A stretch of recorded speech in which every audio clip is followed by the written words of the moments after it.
Hello, hello, hello. Good evening. You're all looking so happy, especially the middle seat. I see a lot of ladies. Everyone is bright and shiny, polished, so you shine. Thank you for sharing. I think what you said really resonates with me and what I want to speak to you and everyone here about today. So as I was introduced, I'm supposed to speak with your national service. So that is too late. Too late. I had my first job at the age of 16. I grew up in Germany. I grew up here in Ghana. At the age of 13, I moved to Germany because of my mom. My mom had migrated there a couple of years before that. And you can imagine, Germany is German, no English. I went into this environment. I didn't even know that I was going to a country that speaks a totally different language from the language that I was speaking in Ghana. I go to this environment. We have all my classmates. I think there were two kids in the class. One was from Kenya and one was from Ghana. The Ghana boy, he didn't want to be my friend. The Kenyan girl, she didn't want to be my friend. My friend was an Indian girl. All the rest were Germans. I couldn't speak German. Luckily, a few of them spoke English. That was a total cultural shock for me. But I realized that if I want to make it here, I need to do triple times what the other kids are doing. Because I had to prove myself. My stepdad at that time thought I wouldn't make it, so he thought, you should go to school and then maybe you should do something called Ausbildung, that's like a vocational training, and then that's it. I was like, no, I want to go to university. I didn't come all this way. I was in Ghana, I knew at least, I'm not dumb, I'm smart. I did well in school, so I'm not here to just go and do just something for doing sake. And that took a lot of effort. It took a lot of extra classes. It took a lot of reading and lots of learning. And today, as I'm here, I want to invest in some of you. Some of the books that have really helped me on my way to finding myself, finding my purpose, being able to stand in my own and be the person that I am today. Powerful. All of us are probably on social media, right? Twitter, Facebook, Instagram, TikTok, Snapchat. There's so many of them. But how are you using those channels? What information are you putting out there? Do you have brand pillars? I'll use myself as an example. When you go on my social media, in particular my Instagram, I'm very deliberate about what I post on Instagram. Because I see Instagram as that space where when immediately someone goes onto your page, they literally see everything at once. It's not like a flow, like how you have on Twitter and Facebook, that you have to scroll up to see all the posts. Instagram is an instant impression of you. So whatever you post there, you have to be extremely deliberate about it. You don't just post because of posting's sake. I have positioned myself as a social entrepreneur, someone who wants to empower girls. So when someone goes on my social media, they should be able to see that. How many of you follow me on social media? What do you see when you go on my page? How I've empowered some girls, what training that we do, how other people are doing well in their business, or even highlighting other women who are doing great in our society, right? Because I believe you cannot be something that you cannot see. So that's how I've positioned myself. And that's how I use my social media. If it's anything else that deviates from that, I'll rather post it on my story. That I know after 24 hours it's gone. Right? Facebook. I'm not so active on Facebook. On Facebook, you can get away with certain things. Same with Twitter. But I know a lot of you see Twitter as an agenda space. I didn't know adults who are actually scared to go on Twitter. Because they say when you go on Twitter, they'll roast you.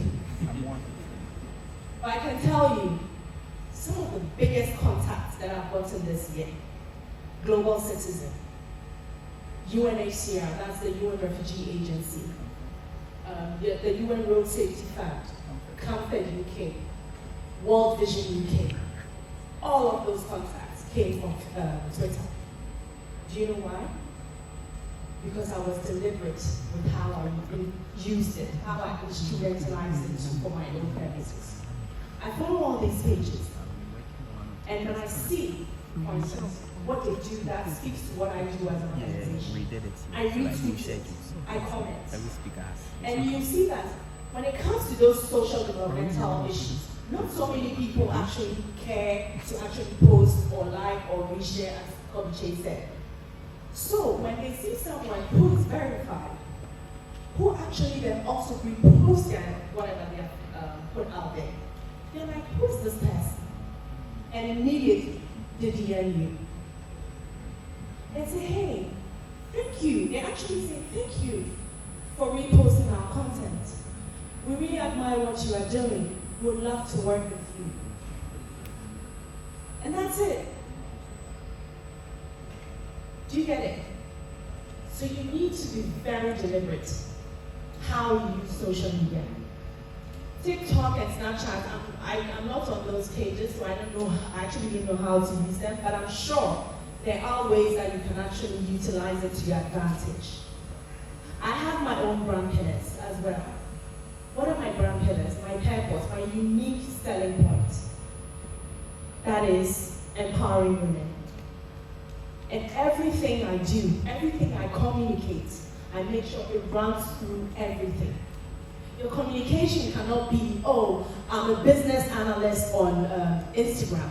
But on Twitter, we see you insulting and doing agenda with other boys. It doesn't work. There's no way an organization will reach out to you because they look across the board. They do due diligence. That's what these corporate institutions do. Something called due diligence. If you say you're something, they go and do their checks. They go to a lawyer, they will do a whole rundown of you, what companies you have registered, when you registered your company, what you have been doing in terms of your impact. There's a whole rundown. So you can never try and lie or like go to an interview and try and tell them something that doesn't exist. And social media is the first impression of what they get about you. So please, utilize it carefully. Also, other nonverbal self-representation, your dressing. I need to know a lot of young women, even when you go into corporate setting, right? And then you go there and you meet this beautiful, lovely lady, and then she's dressed, not to downplay anyone, but I would say in such a certain maybe inappropriately, right? You wear a short dress, maybe you think maybe I put a blazer on top of it, and that makes it okay. No, it doesn't. Because if you look at how you're in a space where there are men, other women, and everybody is there, right? How do you want them to perceive you? You might be the brightest young woman, you might be the most intelligent guy in the room. But the first impression they will get of you when you enter the room is how you dress. And you, when you look at yourself, do you think you are presenting yourself in the most best way that you feel is the right way for everybody to see you? No. Let's say you don't have any idea how to go about it, then how you brand yourself, right? And how that can help you in your entrepreneurial journey. If I may ask, we have some entrepreneurs in the house. Raise your hands. That's not me. I hear we are business students here, right? Yes. And I see, off the top of my head, it's about just 10% of the students here who are entrepreneurs or who have started When I say entrepreneurs, you have started a business. Not the idea. Not just the idea. Yeah. Example of what you're working on, maybe one person. The lady over there. Good. Yes. Okay, please, I'm Georgina from home, and I'm working on pastries, green roll, chips, samosa, and other. John, did you order the item 13? Yeah. Where's John? No.